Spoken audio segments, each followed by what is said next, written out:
So we have discussed about the mean and autocorrelation of the random process in the last class. So we have a random process in which we have a ensemble of all the possible functions, and each function in this ensemble is called a sample function.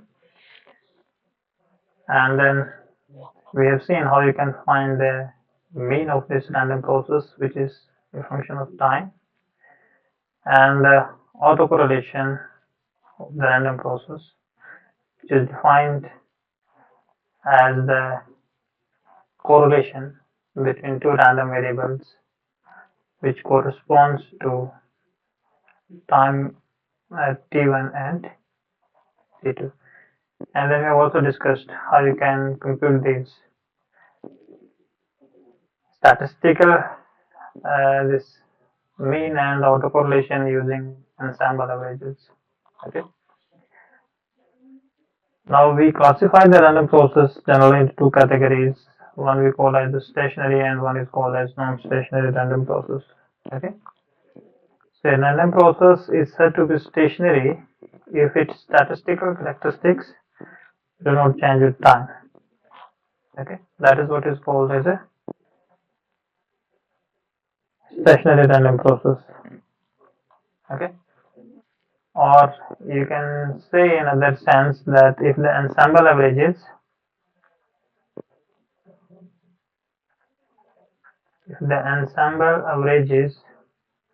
of all order, they are independent of time.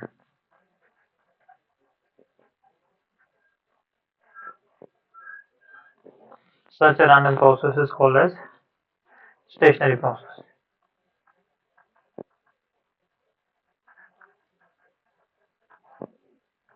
Okay. Otherwise we call it as non-stationary. Now see what it means. What it means that the ensemble averages of all order are independent of time, or the statistical characteristics do not change with time. If you see for the first order,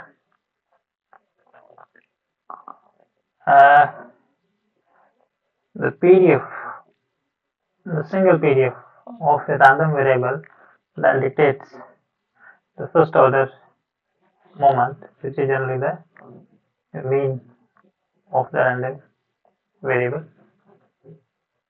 And if you go for the second order averages, sample statistics averages, you can take it as autocorrelation because it involves the joint PDF of the two random variables. Okay, that we have seen in the last class. We can express it as x1, x2 into px of x1, x2, t1, t2, dx1 and dx2. So it involves the joint PDF of the two random variables x1 and x2. So we call it as a second order ensemble average. Okay. So if the ensemble averages of all orders they are independent of time, we call it as a stationary process. Okay. So for first order, the ensemble average for the first order is basically the mean of the random process, which is integration of x into px of x t into dx, and if it is independent of time, this is the ensemble average of first order, which is the mean of the random process. In general, it is a function of time. Okay, it means if we have a random process and if you compute the mean of the random process at t1, that can be different what you compute the mean at time t2 and then at time t3 and so on. Okay. So if the mean of the random process is independent of time, it means it will be simply a constant mu, I can say, which is a constant. So if the mean of the random process is independent of time or it is constant, we say that the random process is first order stationary.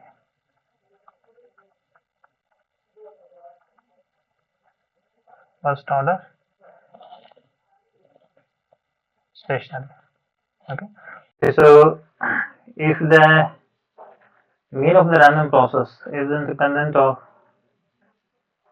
time, then it is going to be constant. It means at time t1, if you find the mean of this random variable, that is going to be mu. At t2, you again have another random variable. The mean of this random variable is also going to be mu, and so on. So typically it means that this probability density function that you have, px of x as a function of t, it is basically independent of time. So this directly indicates that your px of x comma t is just px of x.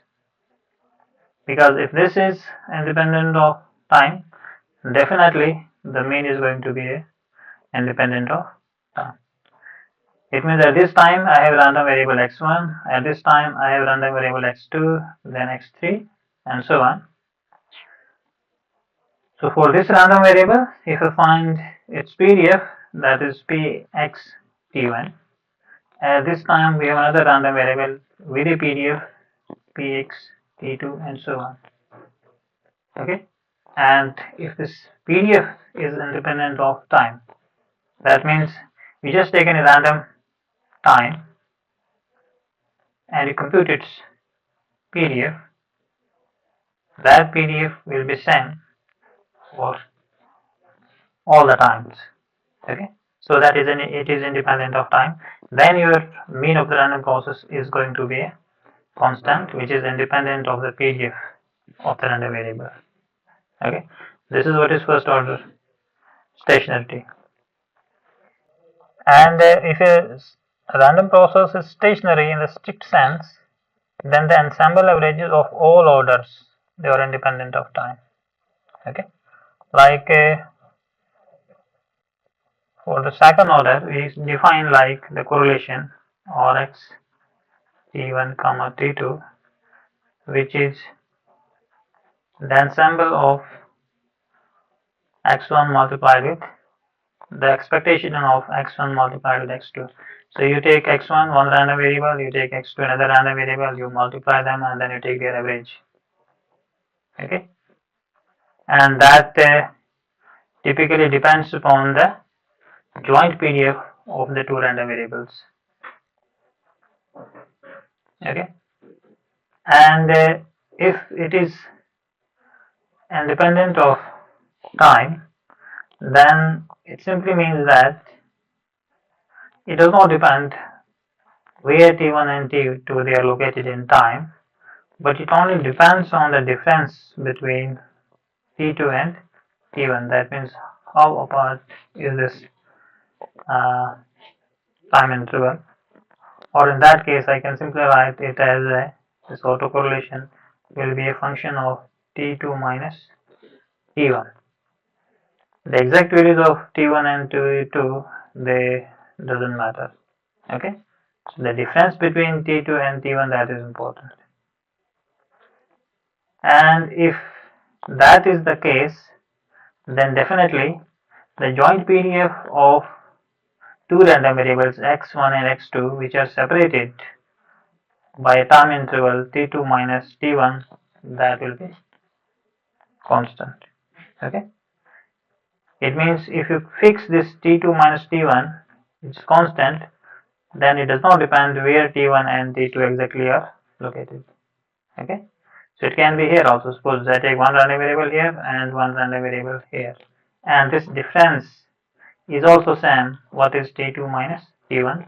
Then the joint PDF of this and this, and the joint PDF of this and this, that is exactly same.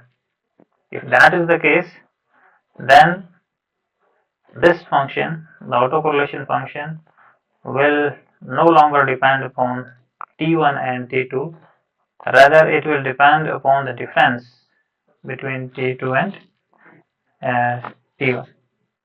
Okay, so autocorrelation function, in that case I can write it simply as Rx of tau, where tau is t2 minus t1. So we generally call it as a lag. Okay, lag parameter. So if the mean is constant and autocorrelation is a function of lag only, that is the difference between the two intervals, not exactly where the two intervals are located. Okay, so suppose if you take a lag of 2 seconds, it means you can have one random process, you can have one random variable at t is equal to 0 and another at t is equal to 2. Okay, and then you find the autocorrelation between these two random variables. Similarly, you can have t is equal to 1 and t is equal to 3. This difference is still 2. Okay, so the correlation between these two random variables will be exactly same as the correlation between these two random variables. Okay, because the time span is same. So if that is the case, then this joint PDF will only be a function of the time difference between the two random variables. Okay, and accordingly your autocorrelation function will become a function of time difference only, or it will become a function of lag. Okay, so likewise you can define higher order ensemble statistics. So for a stationary process, all the statistics, all the ensemble averages of all orders, they should be independent of time. Okay, and we generally take these two statistical parameters, the mean and the autocorrelation function, and in that case we call this process as weakly stationary process or wide sense stationary process. Wide sense or stationary in wide sense, or WSS, random process. Okay, so random process is wide sense stationary if its mean is constant, it is independent of time, and its autocorrelation t1 comma t2 is just a function of lag, where tau is t2 minus t1. So if any random process satisfies these two conditions, it is basically called as wide sense stationary process. Okay. Like suppose as an example, if you take the random process that we have described analytically, that x of t is equal to a cos omega ct plus theta, and this theta is a random variable with uniform PDF. Okay,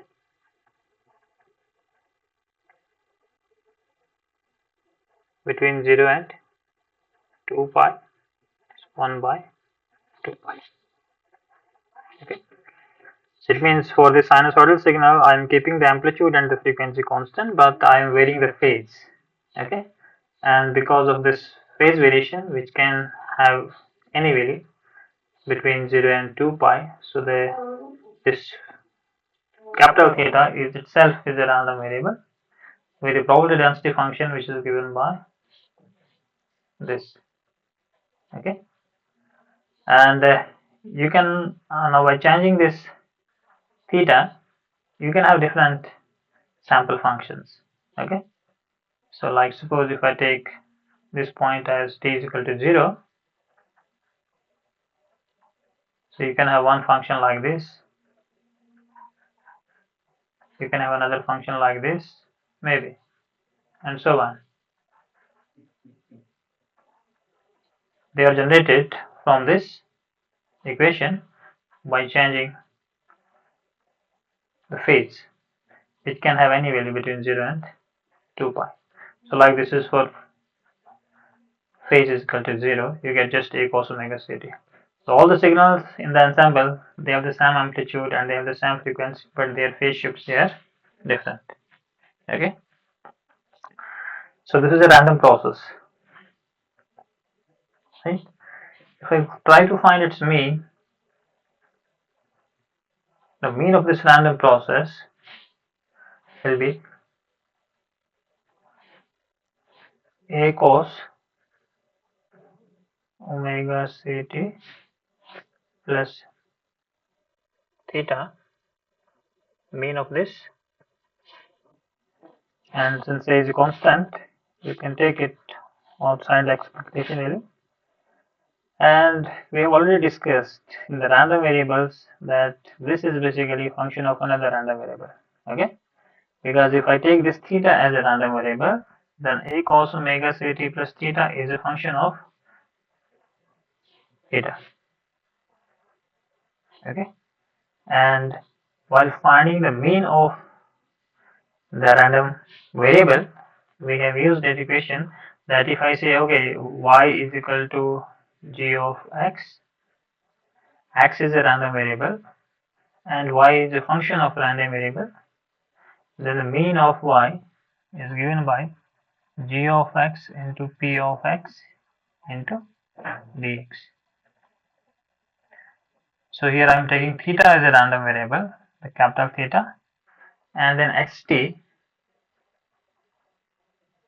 In fact, at any particular t, you will get these sample values.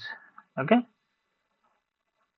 So finding the mean of the random process is basically you are finding the mean of the random variables at different instants of time. So mean of these samples, points, and so on. Okay. So each one of these is a random variable, and this random variable itself is a function of another random variable. Okay. So you can, and this random variable, it has already its own PDF, which is given by this. So if you know the PDF of x and y is a function of x, then you can find the mean value of this using this relation.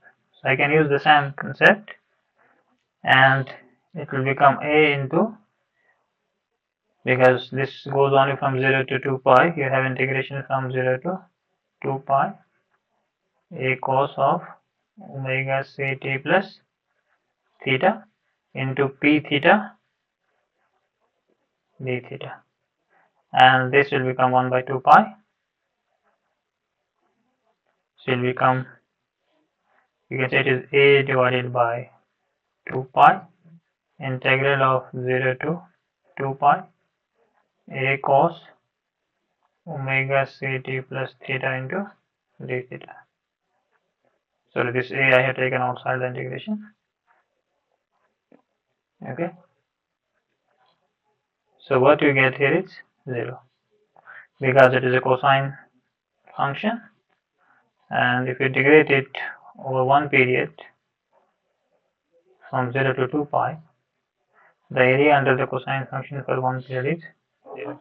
So the mean of the random process is 0, and that should be there, because when you vary this phase angle randomly, the amplitude at any point, suppose t is equal to 0, you get sometimes a, you get sometimes less than a, sometimes negative a. Okay, so if we have a infinite number of sample functions, and if you find the mean of all these positive and the negative values, so if you find the average, it is going to be 0, and the same is valid for all the time intervals. Okay, so the mean of the random process is 0, or you can say that the mean of the random process is now independent of time. So it is first order stationary process. Okay, and if you check for the second property, you find its autocorrelation.